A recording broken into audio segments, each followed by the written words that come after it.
What's going on, everyone? Welcome back. Today, I want to talk about something. I've been holding this off for a while, and I want to wait till everything died down before I comment on it. For many people that know, the NBA All-Star Game weekend has ended, and during the All-Star weekend, there was an interview with Kevin Durant and LeBron James with Kerry Champion of ESPN. And they were just in the vehicle talking about different subjects, basketball, uh, you know, from some sports in general, and a little bit of politics, of today's climate. And the subject got to President Donald Trump, right? And his relationship to the American people as it pertains to his title as President of the United States. And both LeBron and Kevin Durant made some statements about how Donald Trump as the president is not really showing how a president should act, right? With the president's rhetoric since he has become president, actually before he became president, and since he has become president, his rhetoric has been very divisive amongst the American people and amongst the world, but more especially in America, to the point where you have a lot of people of different backgrounds getting to a physical altercation with others, just simply based off of views that the president has spoken about. And LeBron James and Kevin Durant made statements that this particular person, the president, has done more harm with his rhetoric than good. He has caused more conflict and confusion with his rhetoric than has brought people together and clear things up. And because of those statements, it was Fox News reporter Laura Ingraham saw those comments made by Kevin Durant and LeBron James, but decided to focus on LeBron James in particular. I guess him being the most vocal of the interview and being the most well-known athlete today.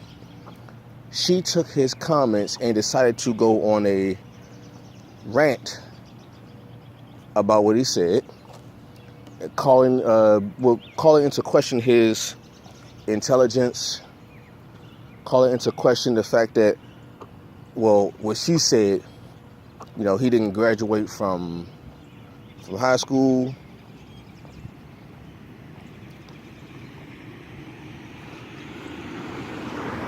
All of that leading to her finishing her rant with telling him to, as she said, and I quote, and I'm quoting someone, "Shut up and dribble."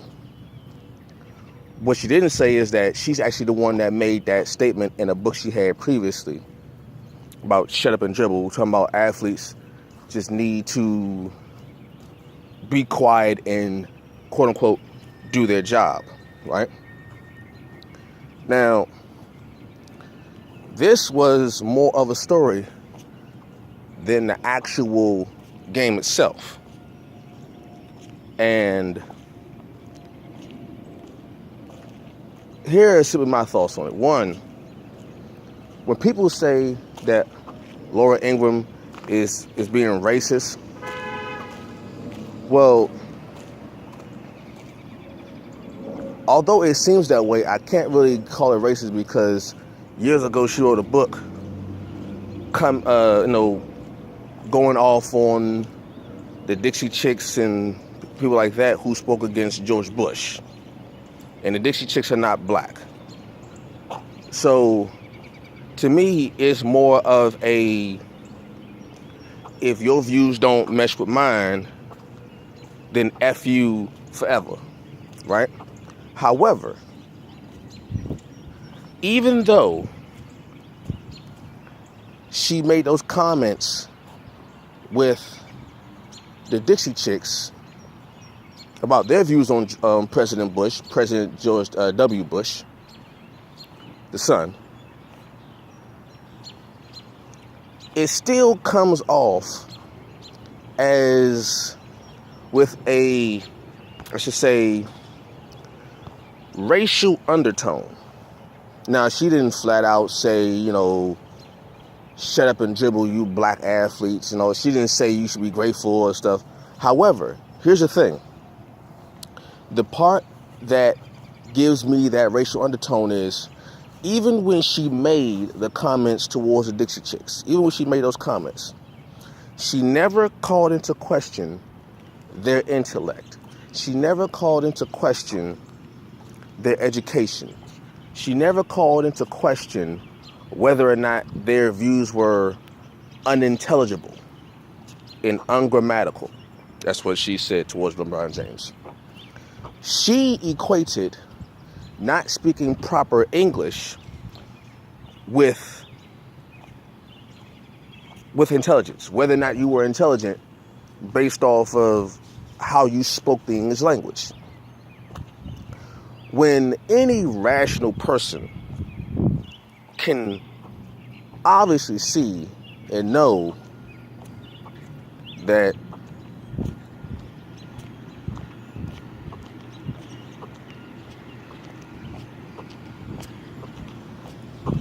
you gone? I thought you already went. I thought you already. Oh, okay. Sorry, my wife went to work. Any intelligent person can see that how you speak it's not a reflection on your intellect. I can speak with the most improper grammar ever. I can speak just as unintelligibly as anyone else. However, does that mean that my point was not clear? Obviously, my point was clear because she understood the point. Otherwise, she wouldn't have responded in the way she did. So, how unintelligible can it be if you responded to the point? Unintelligible means that you are unable to understand what the person is trying to say. That's what unintelligible means. Unintelligible and ungrammatical means that the word that you're not using, the words in their proper context and the way they should be spoken and written when it comes to the English language. Unintelligible simply means that you and I are unable to communicate because we don't understand what each other is saying. Okay? Whether it be the words we use or it could be a language barrier, whatever. We can't understand. I can't comprehend what you're saying. You can't comprehend what I'm saying. That's what unintelligible means. That does not mean that the person is uneducated. So for Laura Ingraham to say that because he's as she said, now here's the thing. She got so hot in her rhetoric that she used the term jum doc. What she meant to say was dumb jock, but she said jum doc. So that's unintelligible. But we'll move on for that. She was so into what she was saying. I don't know if she was just freestyling these words or they were on a teleprompter. I don't know. All I know is the words she spoke were just as incorrect. Her facts were incorrect about LeBron James. One, he did graduate from high school. He didn't go to college, but he did graduate from high school. Two, they were speaking in an informal setting. The conversation between Kevin Durant, LeBron James, and Curry Champion was an informal conversation. This was not a political debate this was not a English classroom setting. They were not going for a grade on how well they spoke the English language. This was not for a grade. This was an informal setting. Now, I'm pretty sure how a person speaks. Well, I'm pretty sure when Laura Ingraham is on, when she's off her assignment and she's at home or she's with her friends and family, I'm pretty sure that she doesn't speak properly all the time as well. I'm pretty sure there's some grammatical errors in the way she speaks. I'm pretty sure she uses a couple of habitual B's and things of that nature. I'm pretty sure she puts prepositions at the end of a sentence when she speaks in an informal setting. When she's amongst her friends and family, I'm pretty sure she is not a grammar Nazi. So this was an informal setting. Yes, there were cameras around. There were cameras around. Well, there was a camera around. But the conversation was in an informal setting amongst friends. Amongst friends, it was an informal setting. And they were simply having a conversation, because you can tell by the conversation that they were having, you can tell by the subject matters that they were just talking about different subjects at random. There was no 1, 2, 3, okay, I'm going to talk about this subject, this subject, this subject. No. This was simply a conversation between friends with a camera around in a car, and they were just talking about the sports climate and the social climate of today and what's going on in the world as they see it. And they spoke because she didn't say anything about the fact how he had the word nigger written on his house. She didn't say anything about the fact that his house was vandalized and how he and his family felt when that happened to him on his property. She didn't say anything about that. She did not condemn the people or the person that vandalized his property. She didn't do that. All she did was focus on the fact that this athlete doesn't have the right to talk about the social climate in which he lives. Now keep in mind, at no point in time during that conversation did they ever talk about policy. Did they ever talk about laws being made? At no point in time did Kerry Champion, LeBron James, or Kevin Durant talk about, well, how come President Donald Trump hasn't made any laws, hadn't passed any laws like he said he was going to. Policy, the word policy was not even mentioned in that conversation. The word policy was not even mentioned. So Kevin Durant and LeBron James more especially, wasn't talking about Donald Trump in a political sense because he's not a politician. Now, he is not a politician. He is a real estate mogul / reality star. That is what he is known for. Okay? When Donald Trump decided to run for office, how come Laura Ingraham did not tell President, well, before he was President Donald Trump, how come Laura Ingraham did not tell reality star / real estate mogul Donald Trump to just shut up and make deals? Because she told the Dixie Chicks to just shut up and sing. She told LeBron James to just shut up and dribble. How come she never told Donald Trump, who was not and is not a politician, to just shut up and make real estate deals, or shut up and make a new building? How come she never said that? Yeah, see, that's a good question right there. Everybody think about that part. Anyway, the points LeBron James made were right on point. I agree with his points. To me, I'll put it like this. Now, I don't know. This is the thing. I don't know if Laura Ingraham was speaking from the viewpoint of this is how Fox feels, or if this is how she personally feels. Because a lot of times, what people don't know is a lot of times what a person says on a station or like a news channel or something like that may not be their actual personal views. They're just doing a job.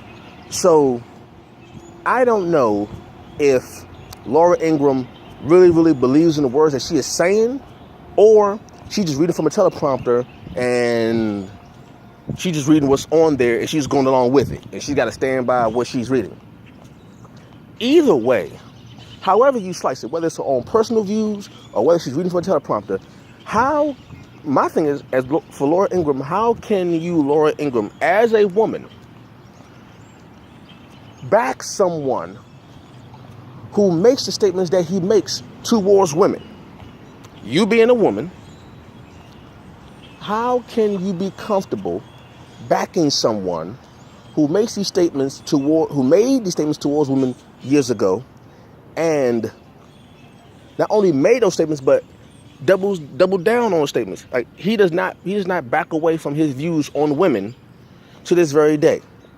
How can you back someone who is comfortable in believing in his own ignorance? Now, we are all ignorant to certain things. Ignorance simply means you don't know. That's fine. We're all ignorant.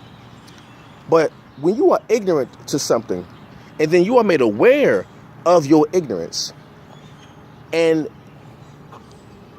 the words that you speak highlight your ignorance, and once you are made aware of your ignorance, you, knowing your ignorance, double down and stand firm on your ignorance, knowing now that what you know is incorrect.